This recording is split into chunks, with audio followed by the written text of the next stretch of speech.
Kemudian yang kedua, wa'udzubika min adzabil qabr.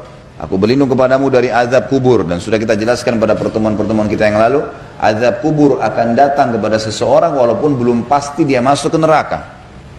Ada orang bermaksiat misalnya, suka gunjing orang misalnya.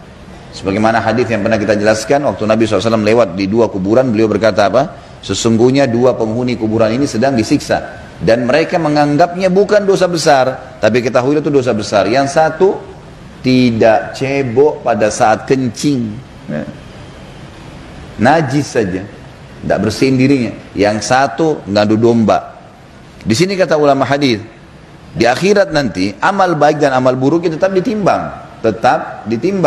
Kalau amal baiknya lebih berat, dia bisa masuk dalam surga. Tetapi azab kubur tidak bisa lepas, harus masuk. Ingat kisah Utsman radhiyallahu anhu, ya.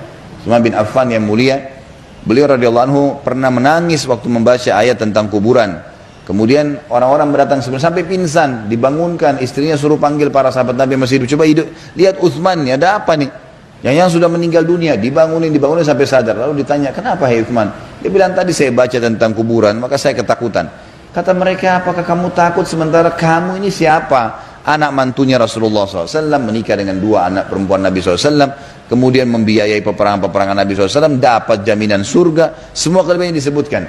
Kata Utsman, yang kalian katakan benar, tetapi perlu kalian tahu satu hal, Rasulullah SAW menjamin buat saya masuk surga di sana, tapi tidak ada jaminan di sini.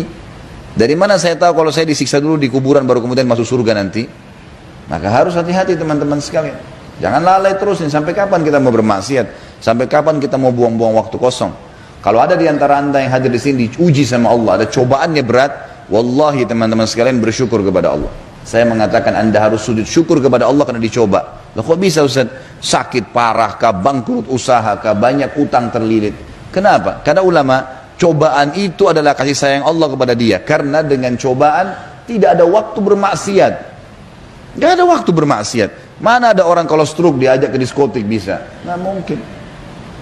Mana ada orang kalau lagi sakit parah kemudian diajak temannya gosipin, atau dokter sudah vonis akan mati seminggu lagi lalu temannya datang itu tetangga ceritain kamu masih bisa berantem? Nggak ada. Orang kalau lagi diuji sama Allah itu waktunya sibuk dengan bagaimana memecahkan permasalahannya.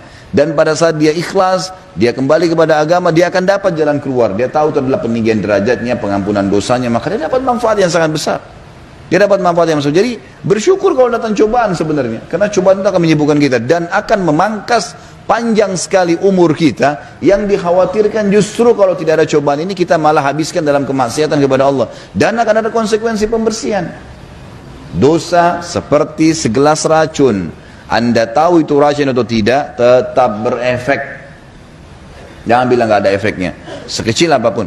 Bahkan ulama mengatakan dosa yang tidak disengaja saja masih dibersihkan oleh Allah Subhanahu wa taala. Kalau kita wudu dijatuhkan oleh Allah, kalau kita sholat dijatuhkan, kalau berbuat amal soleh dijatuhkan. Bahkan terkadang Allah bersihkan dengan penyakit-penyakit. Makna daripada hadis riwayat Imam Muslim, kata Nabi SAW, tidak ada yang menimpa seorang muslim dari capek, letih, gangguan orang, bahkan duri yang menusuk tubuhnya, kecuali jadi pengampunan dosa-dosanya, gitu kan. Jadi memang ada pembersihan tuh. Yang penting adalah Bapak Ibu sekalian, pertanyakan diri anda, kalau sudah mulai digoda syaitan berbuat dosa, apa manfaatnya buat saya? Dan kalau saya tidak melakukan, kenapa? Itu cuma diredam, bisa diredam. Baca a'udzubillahi minasyaitonirrajim. Dan yang terbaik adalah membaca ancaman Allah di dosa yang sedang kita ingin kerjakan. Terbuka pintu untuk berzina, baca zina itu diapain sama Allah. Baca ancamannya Allah seperti apa, riba, dusta, apa saja. Suka gosipin orang, baca ancaman Allah itu. Wahyu itu berbicara dengan hati manusia. Kita akan jadi berhenti meninggalkan. Harusnya seperti itu.